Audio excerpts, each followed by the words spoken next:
बात जान की हो या शान की, मेरे पास कुछ कॉन्टैक्ट्स हैं जो तुम्हारी मदद कर सकते हैं। नहीं अंकल, मैं उन बेवकूफों को हैंडल कर लूंगा।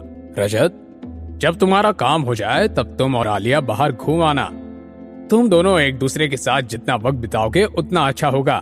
मैं चलूंगी, मुझे भी कोई प्रॉब्लम नहीं है, आलिया ने बिना मन के कहा, क्योंकि वो जानती थी कि उसके पापा उसकी एक कंसर्न नहीं सुनेंगे। उसी वक्त लिविंग रूम में बाहर से कोई आया और हाँफते हुए बोला, मनोज सर, बाहर 2 लोग आए हैं और वो रजत सर के लिए पूछ रहे हैं। अच्छा? बोलते हुए मनोज ने रजत की तरफ देखा। जिनके बारे में तुम बात कर रहे थे शायद वो लोग आ गए। क्या तुम चाहते हो मैं साथ चलूं?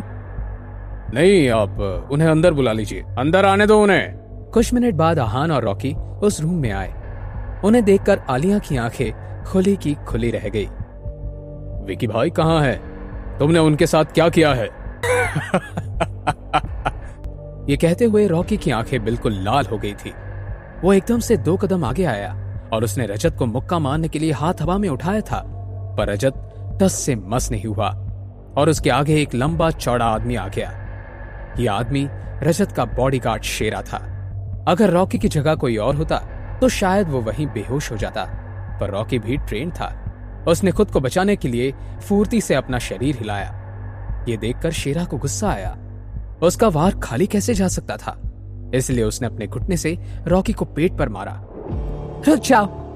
पीछे से एक आवाज आई और सब आलिया की तरफ देखने लगे। क्या तुम इन्हें जानती हो? हाँ, ये मेरे दोस्त हैं, इन्हें जाने दो। ये कैसे दोस्त है तुम्हारे? मैंने तो इनके बारे में कभी नहीं सुना। डैड, सच में ये मेरे दोस्त हैं। उधर रजत गुस्से से लाल हो रहा था। आलिया, आप मुझसे कुछ भी मांग लें आपको दे दूंगा, पर मैं इन्हें नहीं छोड़ूंगा। पर मेरे फ्रेंड्स? आलिया, बस हुआ, तुम्हें बीच में बोलने की कोई जरूरत नहीं है। ये सब बातें सुनकर आहान मुस्कुरा रहा था। आलिया उतनी भी बेवकूफ नहीं थी जितना वो समझ रहा था। उसने उसका साइड लेकर खुद को बचा लिया था। तुम किसका इंतजार कर रहे हो? ये सुनते ही शेरा जोश में आ गया और उसने अपना पैर जमीन पर पटका। इतने में आहान ने रॉकी से कहा, उसके पैर। शेरा की कमजोरी उसकी लोअर बॉडी थी।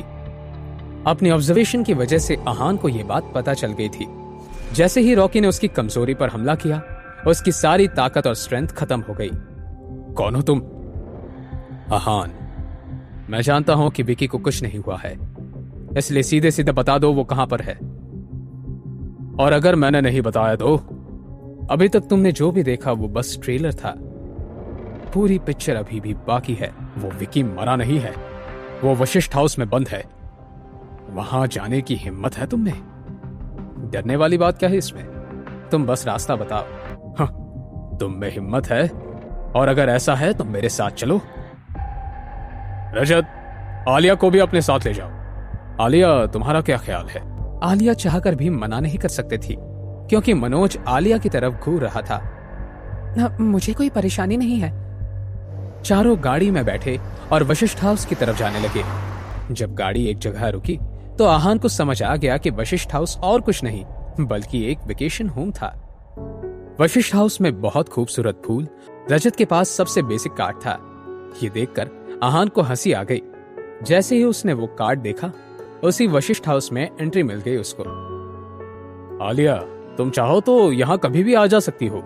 मैं तुम्हारे लिए प्लैटिनम कार्ड लूंगा, फिर तुम यहाँ की सारी एक्टिविटीज एंजॉय कर सकती हो। रजत ने आलिया से कहा। यह सब सुनकर आहान इरिटेट हो रहा था। फिर रजत पीछे मुड़ा और इन दोनों से कहा, तुम्हारा विकी इनर कोर्ट में बंद है, वहां सिर्फ मनाली के हाई क्लास लोग जा सकते हैं। यह सुनकर आहान के चेहरे पर हंसी आ गई। कुछ देर बाद कार रुक गई। सबसे पहले रजत गाड़ी से उतरे और उसने पीछे आहान और रॉकी को भी उतरे देखा। जैसे ही वो गेट के आगे पहुंचे, उन सिक्योरिटी गार्ड के लीडर ने रजत को देखकर स्माइल किया और कहा, वेलकम सर, चोपड़ा सर आपका अंदर इंतजार कर रहे हैं। मैं इन्हें अंदर लेकर जाता हूं। और इतना बोलकर वो आहान की तरफ देखने लगा। अब तुम्हें यहां आने का पछतावा होगा।